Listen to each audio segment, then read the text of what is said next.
here in Brazil, we're talking about the regulation, AI regulation, and some people ask for more time, some people want to go to a vote. How important it was to have a length debate in Europe? Because as we learned from you, it began as far as 2017. That is correct. In fact, that was not a legislative debate that started in 2017. It was more a debate around discussing really, we see AI coming, how should we deal with it? So we didn't really have, certainly in 2017, a clear path towards regulation. That came in 2019. But certainly that work that was done before 2019, notably the preparation through the high-level expert group on AI, was very important to start helping the Commission thinking through the issues. So then, of course, we had a very important debate around the interinstitutional discussions. So each institution had its own, let's say, set of studies, workshop, hearing, stakeholders, meetings.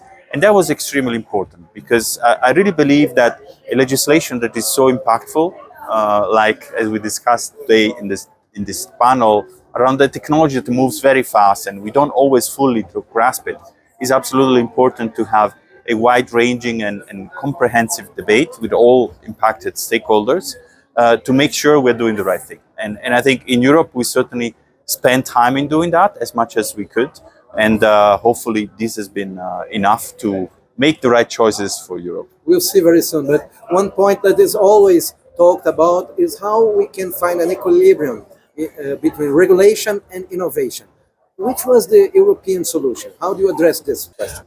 I think from our perspective, the intention was to say we want to make sure that AI is in the European market, meets our values. If it meets our values, then the AI will be taken up by the stakeholders, by the citizens, by the companies, and therefore we are going to have a market for AI in Europe.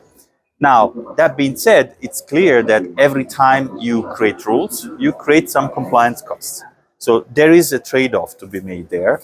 And I think, and again, this is something that we will see how it will play out. What matters is not whether we have rules or no rules. I think what matters is the quality of the rules. Because some rules are, we live in a society of rules because we think we want to preserve certain values. So the question is more, are these rules the best rules we can put in place? Are they suitable for the type of situation we want to regulate?